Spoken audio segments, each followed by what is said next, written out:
What we have here today is a Falls brand unique item.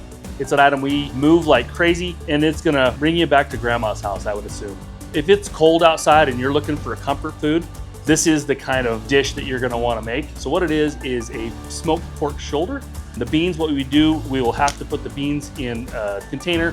We let them soak at least overnight. That lets them soften up so they can actually absorb some of the chicken stock that we're gonna use. Then we just set it and forget it. We throw a couple of herbs in there, and 8 hours later, you have your smoked pork shoulder and beans. This item is great if you're gonna make homemade cornbread. That's the way we eat it all the time. So my grandmother, my grandfather, my dad, I grew up with dishes like this. And being from southern Idaho here, we have beans galore. They're all over the place. 9 times out of 10, you're gonna use a pinto bean or a white bean or something. This is a unique blend bean, so still produced right here in the valley. It gives a little bit of a unique flavor. It's just a great dish for cold weather. It's lights out every single time.